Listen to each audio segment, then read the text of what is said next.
উকিল বলছে যে তুমি যাও, তোমার কোনো সমস্যা হবে না, আর তুমি যাইয়া কয়েকদিন থাকবা, খাইবা। মোটা অঙ্কের টাকা মোটরসাইকেলে লোভে পড়ে সাজাপ্রাপ্ত আসামি যুবলীগ নেতা নাজমুলের পরিবর্তে জেল খাটেন দিনমজুর মিরাজুল। 11 দিন পর কারামুক্ত হন তিনি। পরে জেল খাটার টাকা চাইতে গেলে উল্টো তাকে ফাঁসানো হয় ইয়াবার মামলায়। নাজমুল আমাকে বলছে সে আমাকে বাড়ি গাড়ি করে দিবে, আমাকে লাইটার একটা সেট করে দিব। মাদক মামলায় 7 বছরের কারাদণ্ডপ্রাপ্ত আসামির পরিবর্তে কিভাবে নিরপরাধ মিরাজুল জেলে গেল এ নিয়ে প্রশ্ন ওঠে। প্রকৃত রহস্য উদ্ঘাটনের নির্দেশ দেন উচ্চ আদালত। 2 মাসেও যার কুল কিনারা হয়নি।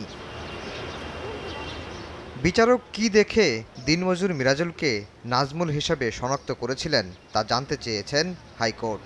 একই প্রশ্নের জবাব চাওয়া হয়েছে কেরানীগঞ্জ কারাগারের জেল সুপার, ডেপুটি জেল সুপারের কাছেও।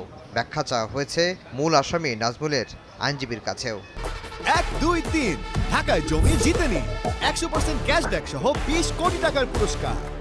যে বিচারকের কাছে সাজা হওয়ার পরে একজন ফলস আসামি সারেন্ডার করেছিল, ওই বিচারককে বলেছেন আগামী 7 কার্য দিবসের মধ্যে আদালতে ব্যাখ্যা দিবেন, এফিডেভিট দিবেন যে কি প্রেক্ষাপটে তাকে আইডেন্টিফাই করা হয়েছিল এই প্রকৃত নাজমুল, এটির ব্যাপারে তার এফিডেভিট আদালতে দাখিল করতে বলেছেন। আইনজীবীরা বলছেন বাড়ি করে দেয়া অর্থের লোভ দেখিয়ে নিরপরাধ ব্যক্তিকে জেল খাটিয়ে বিচার বিভাগের মর্যাদা ক্ষুণ্ণ করেছেন যুবলীগ নেতা নাজমুল।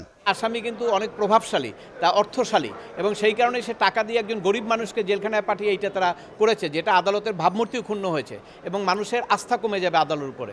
একজনের পরিবর্তে আরেকজনকে জেল খাটানোর মতো আয়নাবাজির ঘটনা দেশে নতুন নয়। 2023 সালের নভেম্বর পর্যন্ত প্রকৃত অপরাধের পরিবর্তে জেল খাটা 24 জন ভাড়াটে বন্দীকে চিহ্নিত করেছিল কারা অধিদপ্তর। আফজাল হোসেন, সময় সংবাদ, ঢাকা।